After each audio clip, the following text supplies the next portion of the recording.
Thanks for tuning in to Written on the Edge, Season 8, Episode 10. In this week's episode, we will be discussing EricTerino's music, specifically his latest album.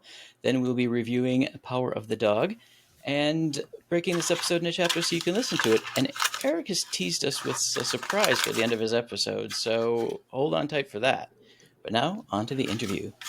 Tapping into the rich, timeless history of romance and poetics past, EricTerino's musical landscape paints a portrait of an American artist with a sweeping perspective on what it means to be human. The deeply personal becomes universal, and heartbreak can be transformed to healing. Similar in fashion to Kintsugi, the Japanese art of repairing broken pottery with gold, his tales of suffering mend with beauty, building the places we have been hurt as a means of moving forward. This potential for alchemy exists everywhere, and Terino's serenaded solitude reminds us of the infinite beauty in it all. Eric, welcome to the show. Hi, thank you for having me. Thank you for joining us. So I want to start in the prehistory of, young Eric. Where did the urge to create music come from? Oh, well, I guess I started writing songs when I was about maybe 7 or 8. And I had like a band with my neighborhood friends, and we would record our songs on little cassettes and things. So the urge to create music was there early on. I didn't know the Goonies were a band. It basically was that. But yeah, I was always creating different artistic creative output from infancy, basically starting with drawing and painting and that kind of stuff. But yeah, the music came early on as well. When I was about 7 or 8, and then probably when I was in my late teens, I guess I started seriously writing songs, and some of those songs progressed into things that I've put out eventually. One of the songs on this latest record, called "Body Gets Stoned," was actually written, I think I was 20 when I wrote that, started writing it. But I didn't put out my first record until I was 25, I think, in 2013. And that was because I had lost my closest friend, who had been my best friend since. She wasn't in that band, but she was my friend from that time when I was a child. And her passing really gave me the push to say, I have to do this. And so that was where it really began, and now it's been 10 years. Right. Well, and so 10 years later, you have a new album, Innovations of Grave Perversity, that we're here to discuss today. Yes. What was the impetus for the album? Well, this one was pretty different from the other two that I'd put out prior, because this record, this was really the first time that I felt a pull towards hope, and kind of saw a potential for joy in the future in my life. Prior to that, I had sort of a bleak outlook, which was colored by my friend's passing and a bunch of other sort of traumatic things that I'd been through in my life. But I also think it's a sort of a predisposition of mine just from birth.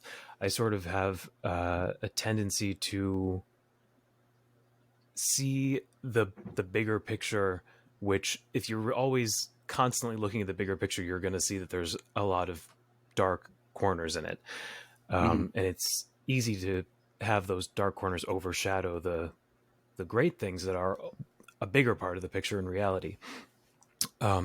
So I had gotten to this point where I felt that I wanted to write a record that would reshape the narrative of my life. And I really do believe that music can do that, and songwriting can do that. So that was my goal. My goal was to reframe myself as someone who felt joy and believed in joy. And so that was the starting point. The starting point of the record actually is from that place of despondency, and it's a journey into that place of hope in the end. So yeah, that was the impetus, and that was what really it was a really important thing to do for me personally, and in my musical career. Right. And you say it was important personally. Can we delve into some of the mental health topics that you've um, addressed in this album? Yeah. Well, I guess the biggest hurdle to overcome in my life is uh, a severe anxiety disorder I have. And a byproduct of that anxiety disorder is agoraphobia, which has had me basically confined to my home for the past, I don't know, 7 years, somewhere around that, a long time. Um, but even prior to that, I had spent a great majority of my life struggling to feel comfortable in the world. Um, which isn't to say that I didn't try. I lived in Manhattan for a long time, and I, went out and about, and I had flown to places, and I had a quote unquote normal life um, for some time, but it was always difficult and felt alien to me. So I guess the agoraphobia is something that I also wanted to transform as I was making this record into a positive thing.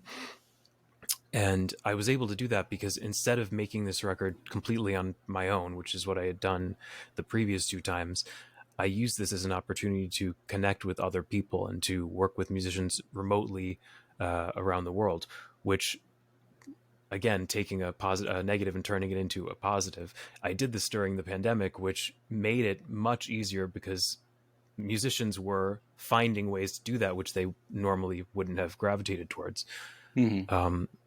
And yeah, and specifically, there's a song called Boulder on this record that addresses that agoraphobic Mm-hmm. piece. But all of the songs, I think, to some degree or another, have a basis in mental health struggles and trying to overcome that voice in you that is constantly trying to kind of chip away at your spirit. Right. And how has the music helped healing? I mean, you I mean, said you it's started helped. by reaching out to other artists, and the poetry of the music is astounding. Well, thank you. That the poetry Go is ahead, I'm really sorry, I interrupted important your to me. answer. The words are very important. It was all right. Um, the the way that words can shape a feeling or illustrate a moment, it's such a kind of delicate process, and it can be altered so drastically by just changing the slightest hue of a word to changing it to a different word can completely alter the picture. So yeah, I take a lot of time as I'm writing these songs. Some songs have a lot of words, and some songs have very few, and it's definitely harder when it's fewer because you're working with such a Right. limited palette, you know. Mm-hmm. Whereas I think it would be much easier to write kind of a short story explaining, something like there's a song called "A Snowfall at Dusk," which is about reminiscing about the time when you've come out and fallen in love for the first time. And I think writing a short story about that would be a lot easier than trying to compact that into 100 words or however many words are in that song. But yeah, it's uh, it's a really fulfilling process, and writing it was healing because it helped me kind of sort through all of those feelings. But it wasn't. I don't think of writing as therapy necessarily because in my mind, therapy is therapy, and writing and creating is its own thing. But writing it was very fulfilling, and then putting it out really kind of changed my life because it was such an amazing experience to see the reaction from people and to feel that there was understanding and that I wasn't alone in this, which is really kind of what making and releasing music is and listening to music is all about. The other thing you had mentioned to me then is your song specifically focuses on overcoming trauma from an LGBTQ plus perspective. And I know that a couple of your songs reference a man in your past and healing from that and coming back from that. Is there more you want to share on that, or am I treading into personal territory? No, I mean it is personal, and it's supposed to be, and that's kind of the point. Um, I think the more you shy away from sharing in your creative work the personal aspects of it, the less engaging it is, and the less interesting it is to someone listening. But it's always coming from an LGBTQ perspective, obviously, because it's coming from a queer person is writing it. But it's important to me, and it always has been important to me, to not kind of veil that, and not, not, it doesn't necessarily have to be super obvious for the sake of it being obvious, but I'm not going to hide pronouns, to make it more palatable or whatever. Mm-hmm. And so a bunch of the songs on this record, and I think in the past, there are songs that I've written that have been more blunt in terms of sort of queer sexuality and that kind of stuff. Mm-hmm. It's a little bit more on the emotional plane as opposed to sort of like a sexual plane on this record. But yeah, there are a number of songs where it's specifically addressed. And I also think, just going back to what you just said, it's never one specific man that's mentioned in any of these songs. It's always kind of a composite, but specifically on, like, there's a song called I Didn't Live There, Right. which mentions, and I think if you listen to it just straight through, it does seem like it's a story about me and one other man. And that was intentional, that it did read as a linear story. But in truth, all of the vignettes from each of those verses are about different men. And that song was actually really important to me and took a really long time. That was the second song I started writing for this record, which took something like over 2 years to finish. For the first two songs took about 2 years, and then the rest took, I don't know, 4 or 5 months or something. Yeah. But that song's really about how we aren't defined by our experiences, be they romantic or traumatic or whatever. And how, I guess, for me personally, so much of my life is internal, and I have such a rich interior life that none of this external stuff really, I can't say it doesn't matter, but none of it is really the point. And so even though I've been to all these places or felt all these different things or done all these different things, I didn't live there, because I'm always living within myself. And that's really, what is important to me. But yeah, that song specifically does mention pronouns, about men, and a number of others too. But like I said, that's always been really important, that it's not shied away from. Right. I think there isn't a lot of music like the kind of music that I make, which is often called folk music, though I don't know if I necessarily agree that that's a great genre to categorize it in, but I don't know what's better. But there isn't a lot of this kind of music that really digs deeply into our stories. And so I always feel like if I can do my little part to, make more of that work, then that's something that I can feel proud of. Right. I encourage you to do what a lot of our author guests do and come up with your own genre. Seriously, I feel like coin the term for it and claim it. Yeah, I'm still trying to figure out what that would be, but when I do, I will. Well, it says to me, I mean, there's another queer artist that I really love, Jay Brannon, and he does a lot of what you're talking about. It's a lot of introspection. He is very careful with his word selections. And I really love his stuff a lot. In fact, I ended up writing a series and used him as the focal point for my main character, that he was a big fan of him. But it's what I term queer bardism, because you're kind of carrying the torch forward from being a bard of old, because they often told journey songs. They often were the bringers of news and of events and personal journeys and heroic journeys and that kind of thing.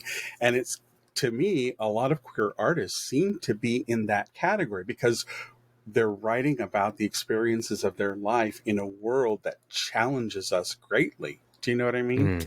Exactly.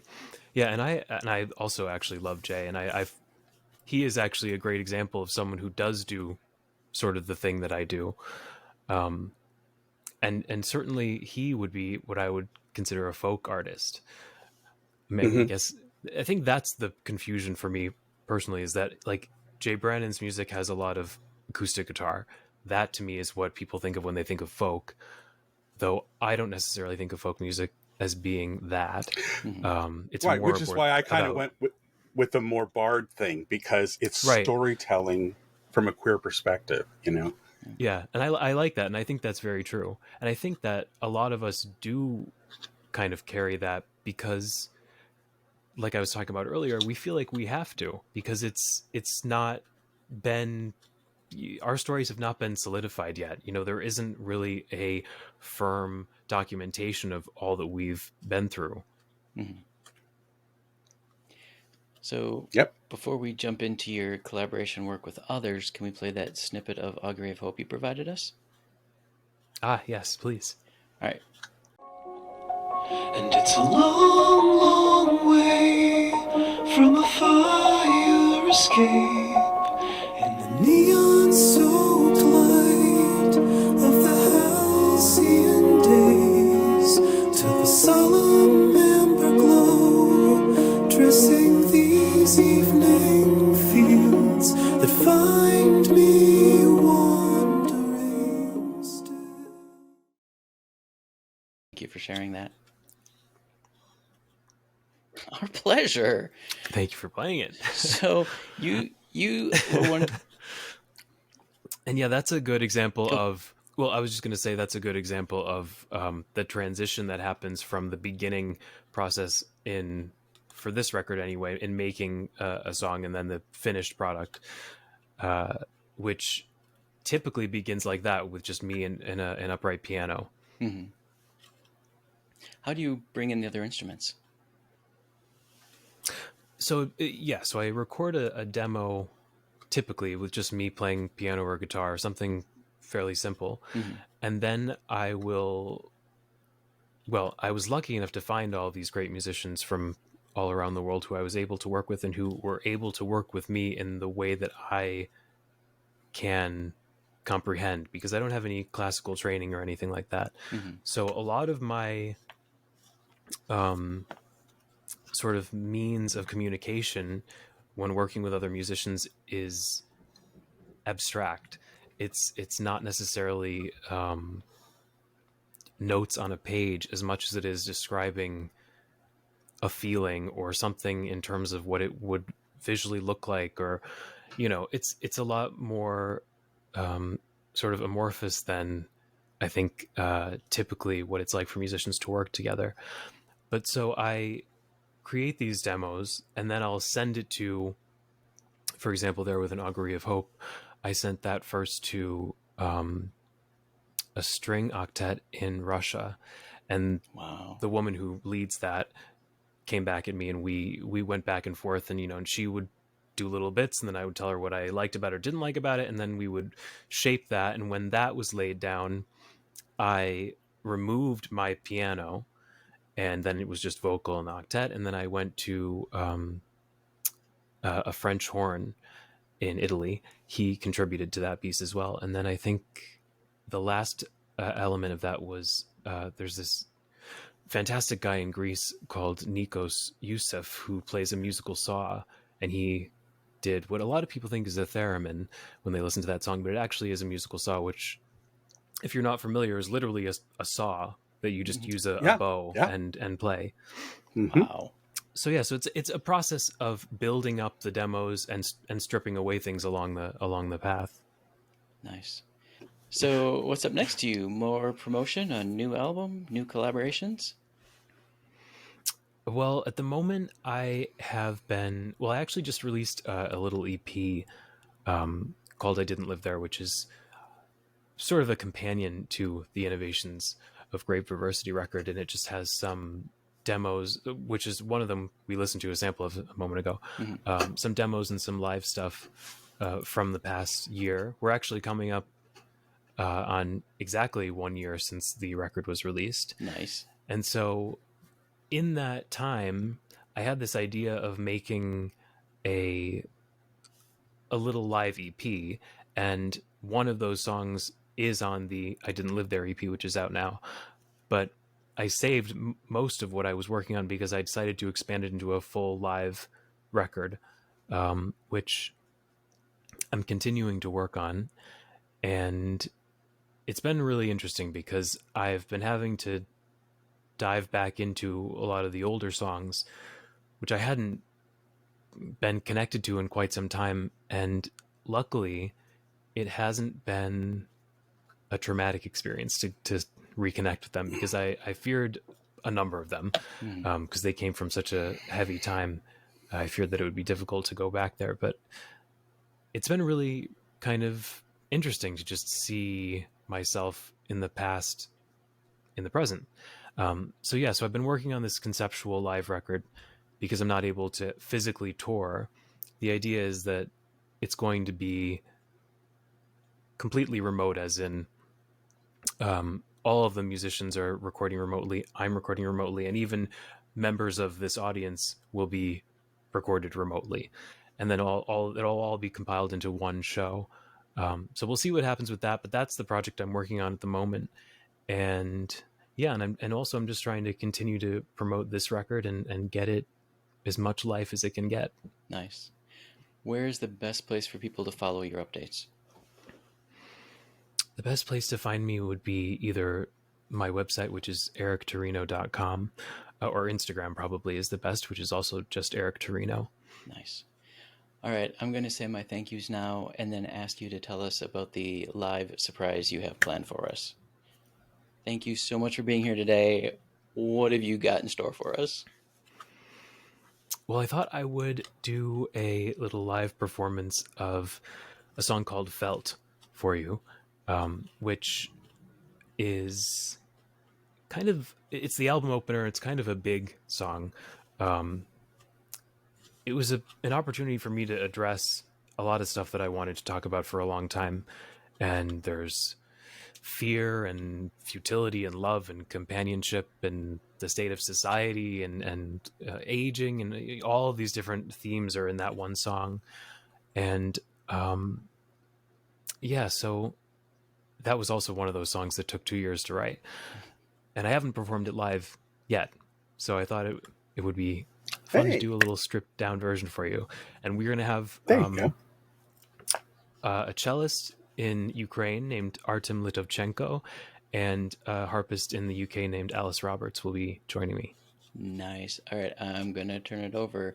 Listeners, fans, friends, EricTerino and his crew playing Felt.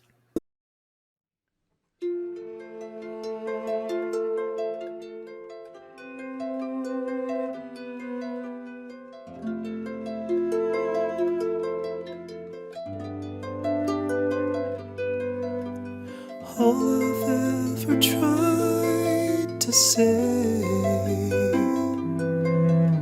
is that I think I'm going insane. I just haven't found a way to articulate it clearly.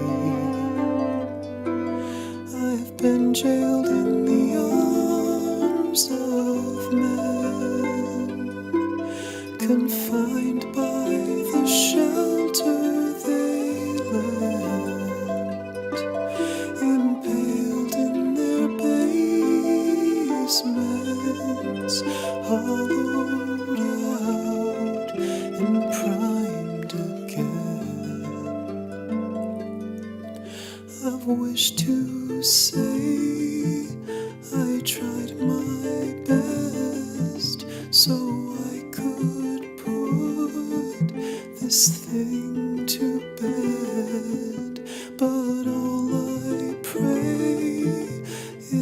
not to die alone.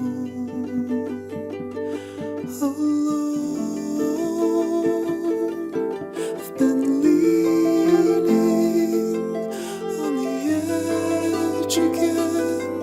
I'm still falling for the wrong man. I've been thinking about everything I felt.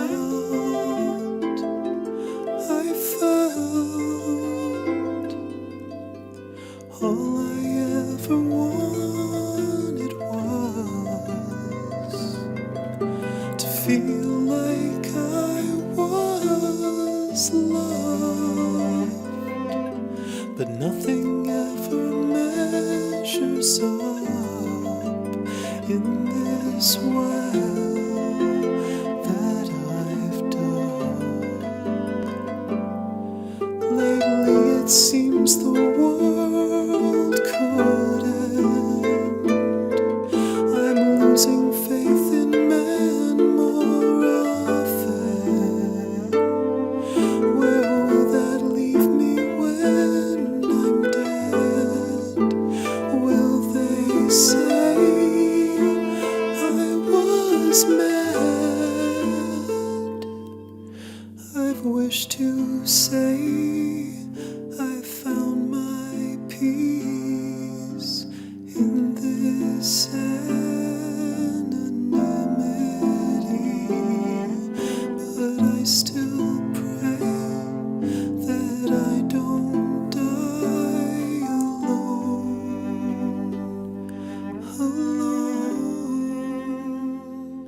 I'm still reeling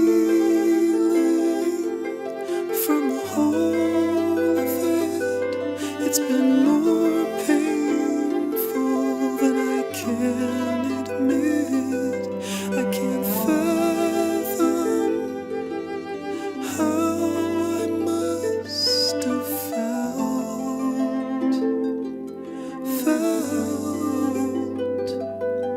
So let's just say I gave it all that I could, and that's enough to get me through another lonely day. Today I've been clinging to the past again.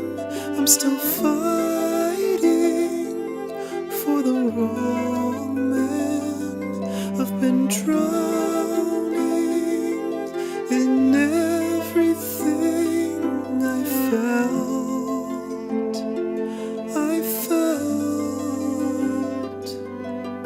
If I ever find a way to get out of my head, I'll be saved.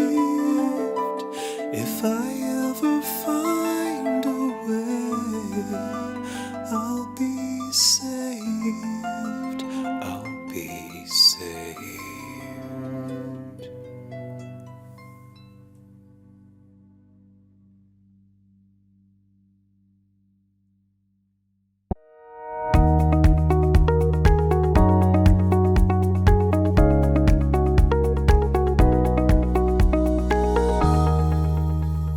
That was powerful. Yeah. That live performance from Eric and his fellow musicians, that was powerful. Yeah. Excellent. On to our review. The Power of the Dog. Yep. Yeah, what do you want to say about it? That was as close as I got to the Midwest. Yep. Montana's not the Midwest. The whole thing took place in Montana. Well, okay. Look, anything east of the Rockies to us is Midwest. In California. If you're over the hill, you're flyover territory. The official write-up Charismatic rancher Phil Burbank inspires fear and awe in those around him. When his brother brings home a new wife and her son, Phil torments them until he finds himself exposed to the possibility of love.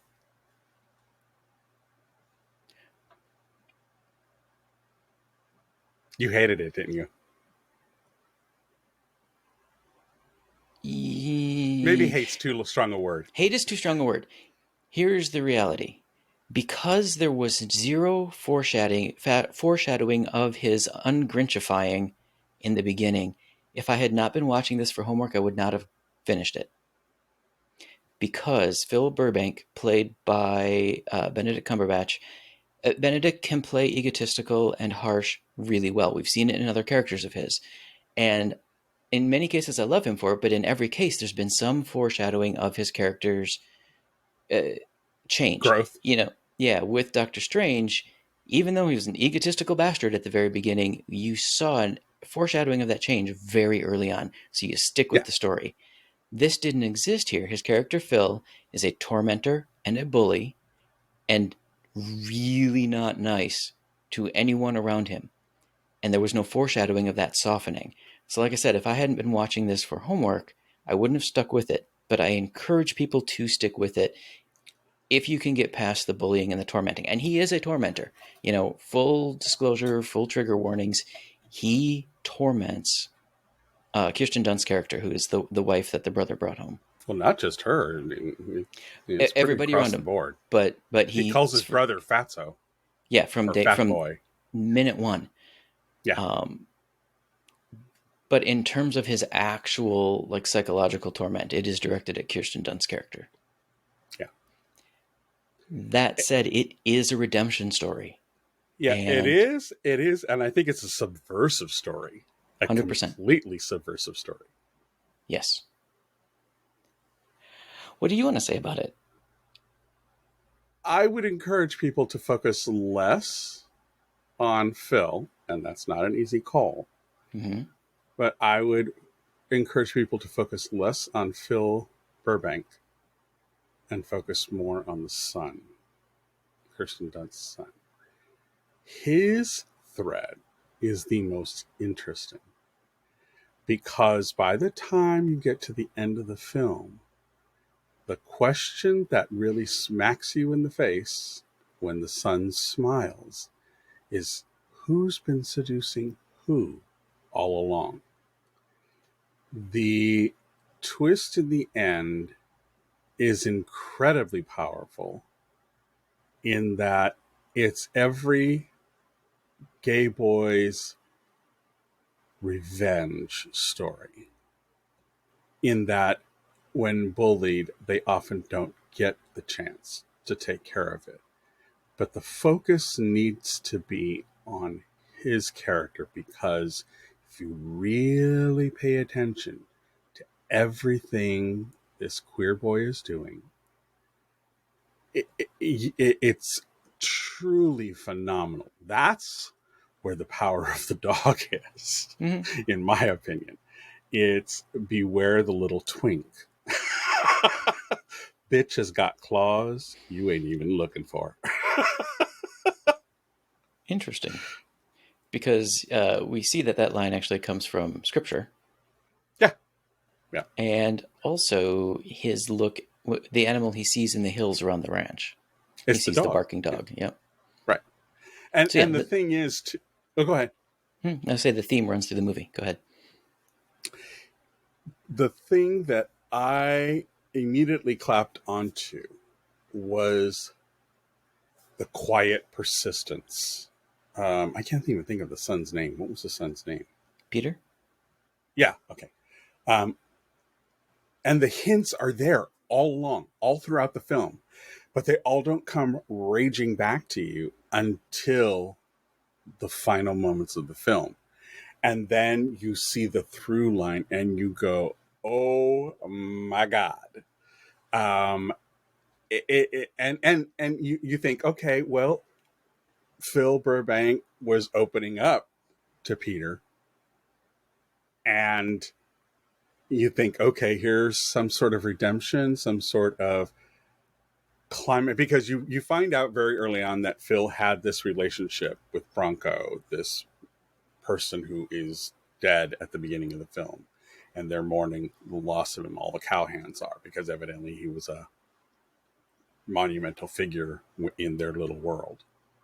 I also think it's funny that it was filmed in New Zealand, so New Zealand plays for Montana, so that I found funny. I just thought that was hysterical, but I just kept waiting for a hobbit to walk by, or the Riders of Rohan. And then when the Indians show up, I'm like, boy, they travel a long way to do this movie. Yes.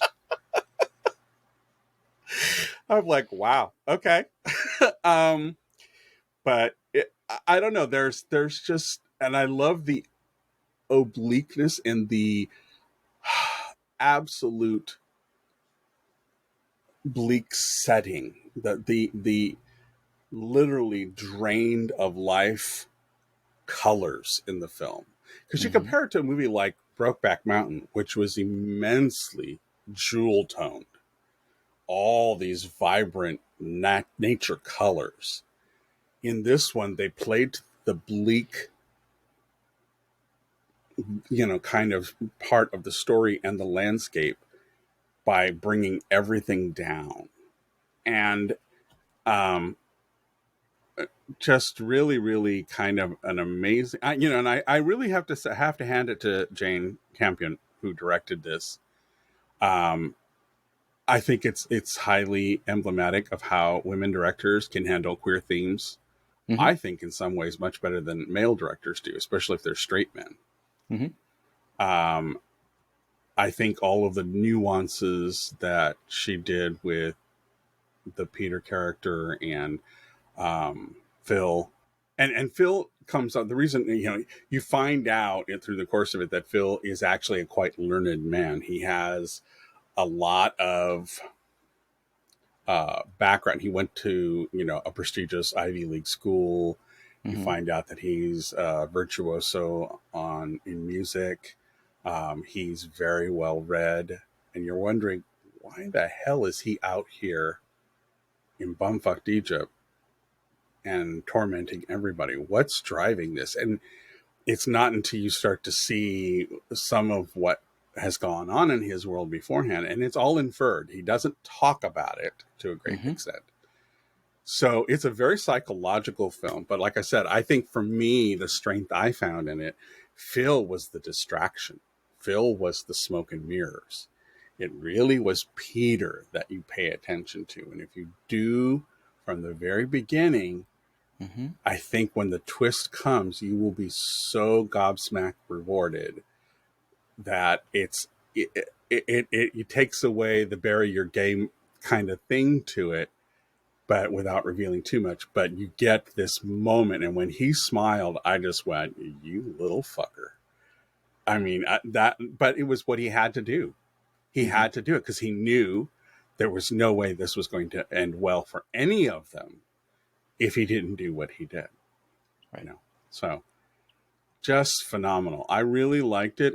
It's definitely one of my favorite films now. I don't know that I'll watch it a lot, but I think if I'm in a certain mood, I may watch it again, and primarily just to focus on the Peter character again, because I think that kid, unknown, he just knew where the line was, and he towed it beautifully. I mean, this is on the level, to me, of like Haley Joel Osment in Sixth Sense. Yeah. Oh, yeah. It's that kind of a performance. You can see why he was nominated, because it's truly a mind-blowing performance of a queer character. And the thing is, you get to the whole thing. I mean, my husband, when we were watching it and got to the end, and I asked him about it, and he said that he really liked it. It was really well done. And for him, that's a big five-star event. But I think one of the things that we both identified was watching this kid play this part, and how incredibly subversive the whole performance is. It's mind-blowing, and this kid really, really did an amazing job. Yeah, so if you love Haley Joel Osment in Sixth Sense, you're really blown away by his performance, this kid did that level of performing in the movie. It's truly magical. And I always, and I remember asking my husband, I said, well, why do you think he did that and didn't, try to draw Phil out more, blah, blah, blah. And we came up with well, he said he had a friend back at school, the doctor and the professor. Mm-hmm. So he already had something cooking. Mm-hmm. You didn't need Phil, So. Nope, but Very he interesting. had to protect his mom. Right. He did everything to protect his mom and make sure she was happy. That was his focus throughout the whole damn thing. It wasn't about how he was being bullied and how he was being picked on. Mm-hmm. He went right through that and had a laser focus that his mother was the focus the entire time. So very, very interesting story. Not a place you would expect to find a psychological thriller. No. In that way, So. But anyways, yeah. Ratings? Your ratings? Yeah, you go first.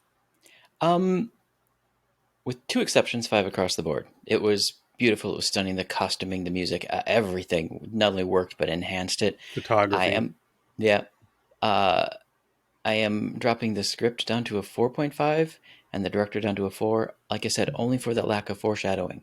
And I say that again because I did finish it for my homework assignment, but my husband walked out. Because there were at the beginning, there seemed like there was no chance, no element of hope. There wasn't even a pretense of hope.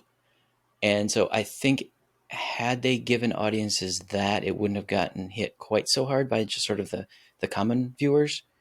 And that's the only reason I'm digging it. Otherwise, it was beautiful and stunning. And it really is an incredible story if you stick with it. So my personal overall is a 5.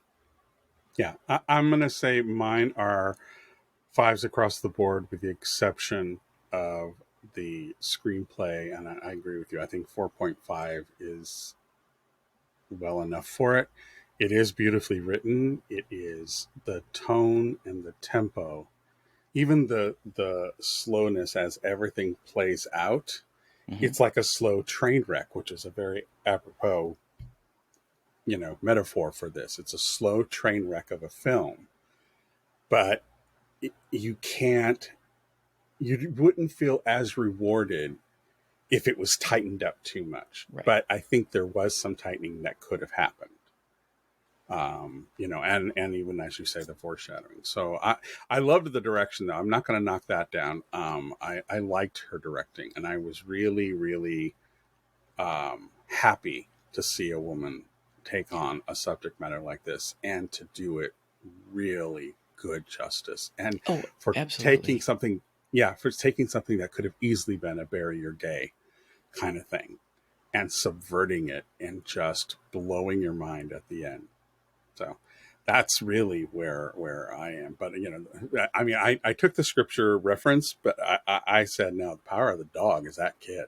He was fucking brilliant. Mm-hmm. Mm-hmm. Also trigger warning. There is a bit of animal. They're on a ranch. Yeah. Yeah. There's some stuff going on that might make you go, ooh, to complete that trigger warning, just 1800s ranching. Use your imagination. Yeah. Do the math. Yeah. Okay. Well, that's it, kids. We recommend it. Definitely check it out. Stick with it and pay attention to Peter. I'm just saying. Mm-hmm.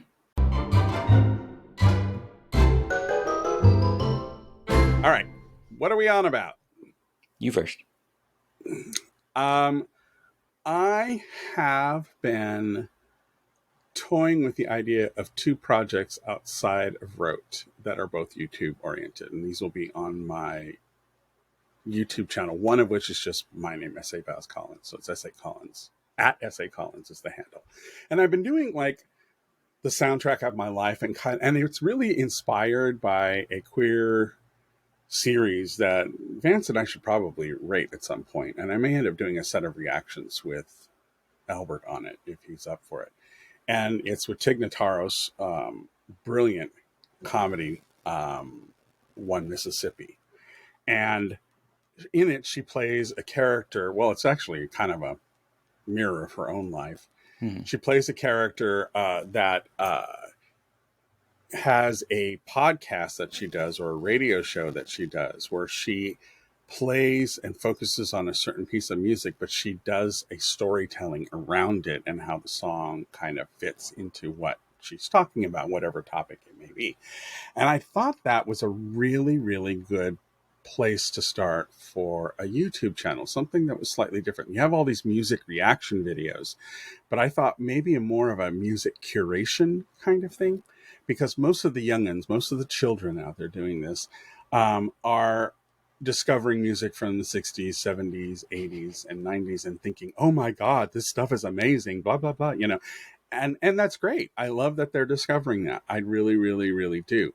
However, I think there are a lot of stories that could be told of the people who lived through it. And from that perspective. So that's what I'm doing on my own author YouTube channel. I also, because I wrote Angels of Mercy and music plays a factor in it, and it's queer artists, I'm definitely going to do some readings from my novel series and then talk about why I chose the songs that I did. So I plan on expanding that and kind of doing the soundtrack of both my works and my life. I have about 4 or 5 episodes up there now. I took a break from it because while it was okay what I was doing, it wasn't quite the tone. And so I've now figured out how to do what I want to do. So I'm now back in the saddle.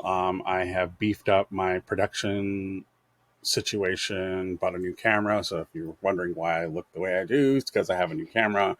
And I've got all kinds of shtick that it didn't really cost a hell of a lot, but it really kind of boosted up my game of what I can do now. So that's what I'm on about. You? I am on about owning our mistakes, admitting we made them, putting out the correct information, and apologizing. In our review of Tell It to the Bees, we erroneously said it was written by Fiona Shaw, the actress. It was not, and I know that because the author, who lives in New York with her partner, contacted us on Twitter and said, that wasn't me. So Fiona K. Shaw, author of Tell It to the Bees. Okay. We are so very sorry. Please accept our apologies. My bad. I wasn't throwing anyone under the bus. No. But I just saw Fiona Shaw and I went, oh, it's her. You know. But that was not the case. Okay. If you want to look the author up, she is Fiona K. Shaw on Twitter, where she reached out to me, so I'm assuming she's pretty active there. Her website is fiona-shaw.com if you want to look at any of her other novels. Excellent. Or her memoir.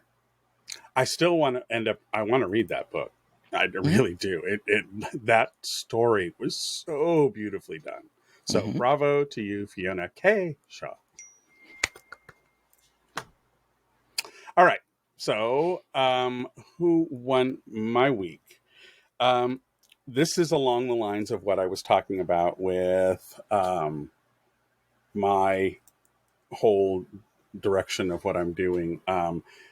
The scripted portion of it, and also another channel that I've started, but I haven't put any stuff up there. I will have a Patreon for it eventually.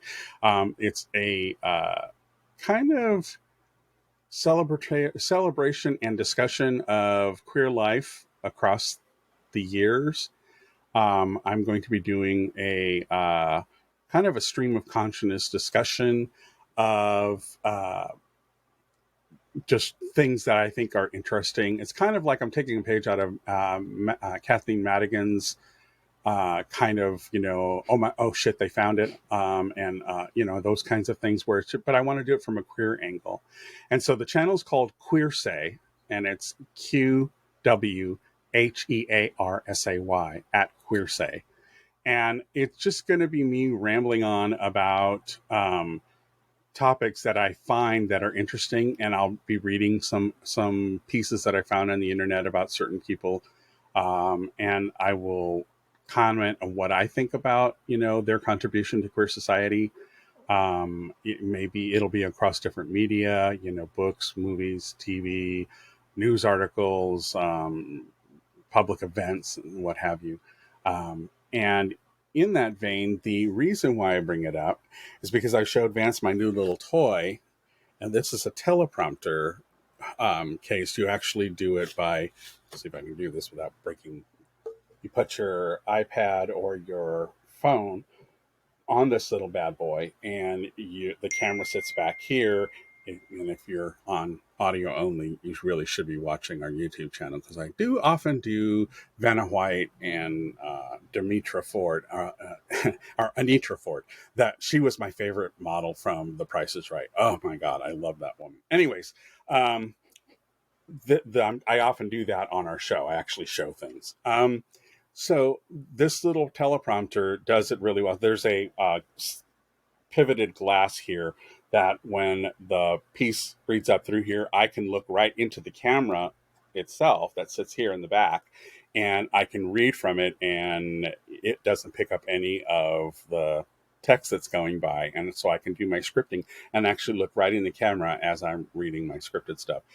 This bad boy, the reason why I'm making such a big deal of it is because I do my stuff on a desktop, and I could not find for the life of me something that hooks on to a monitor. This little thing here.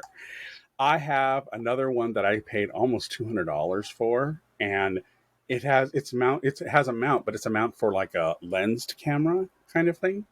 And I thought, okay, that's not going to work for me because I have no way to mount it on my monitor. And then I thought, well, I could go to the hardware store and figure that. And I'm thinking to myself, I didn't pay $200 so I can go to the hardware store and do this shit. So I had to go out and find something that actually would work in my doing this new scripted part I wanted to take on. And I found this bad boy. It's from Little Prompter. That's the name of the product from the company. And they give you a nice little cleaning cloth so you can keep your cloth clean. But this little addition of this plastic arm, which is actually pretty heavy duty plastic. Somebody said they bought one and they broke it putting it on their monitor. I'm like, this shit's pretty fucking hard. I'm like, how did you break this? I just don't, without breaking your monitor. I mean, it's just really stupid because this stuff is pretty strong. But anyways, I just love it because I ended up having to buy a small camera, which is right here, because the one I had too wide of a head. But can I just say, for $60 for a webcam that actually is pretty damn decent. This is the Anker C200. It was only $60. It has a privacy iris, so you can close it off. So if you're worried about that kind of thing, it comes with it. And it has a really nice piece of software that I can adjust colors. I can adjust saturation, tint, all that kind of stuff. It has really good controls, camera controls. And then this bad boy, I needed the smaller camera so I could fit it through this hole. So it's like brilliant. Somebody actually thought about it and said, hey, not everybody's going to be doing it from their phone or their iPad or what have you. Some people, especially if they wanted to do scripted stuff, this little bad boy would fill the bill. And so somebody came up with it, and I'm really pleased. So this bad boy was, I think, $140 at Amazon. And then the camera was, and this is, so for $200, you've got a way to do scripted YouTube videos. So just for because we have people, in fact, we'll be having a guest coming up who does a podcast. So I'm putting it out there for people who have always thought about doing something like this on YouTube. Here's a way to do it. And you're not spending a fortune to do something that will hopefully, as we hope we will, eventually be monetized and actually make you a bit of cash. So I don't know, $200 for something like that. That's pretty decent investment for something. And it's just amazing that you can get tech like this for that cheap and really pull it off. So yeah. So that's who won my week. The people at Little Prompter, which I guess that's the name of the actual company. Yeah, that's all it says, Little Prompter. So. Nice. Anyways, that's who won my week. Yay, tech. I don't always agree with that, by the way. Sometimes tech is the bane of my existence, but yay, tech. Low tech. All right. That's it. That's all I got. Nice. Any words of wisdom? Be patient with yourself. Give yourself room to breathe. Give yourself room to make mistakes, epic or as trivial as they may be. Apologize for them. And then learn from them. And then get up and move on. Don't let them hold you in place. Be patient with yourself. Mm-hmm. You know, a lot of kids keep thinking, oh, when I grow up, I'm going to be so much wiser. Girl, yeah, you do gain a lot of wisdom as you get older, but believe me, you know, I'm approaching 60 and I'm like, I don't know that I figured everything out yet. So I think most of us, when the learning ends, when we take our last breath, and then we're done. So use it wisely. Don't feel like you're in a rush. Just be patient. Perfect. All right. We would love to extend a huge thank you to EricTerino for being with us. Thank you, Eric. Thank you for sharing your music with us and the world. We at Written on the Edge are proud to introduce you to new media by queer content creators. So if you like what we're doing, like, subscribe, follow us on YouTube, follow us on the other channels. If you want to find our links to our social media, our listen stations, or to sign up as a guest, visit www.rotepodcast.com. But tune in next week for your queer media fix. I like podcast. Podcast. We are podtastic. I'm going to make that into a shirt. Podcasting. Bye, kids. We'll cut that.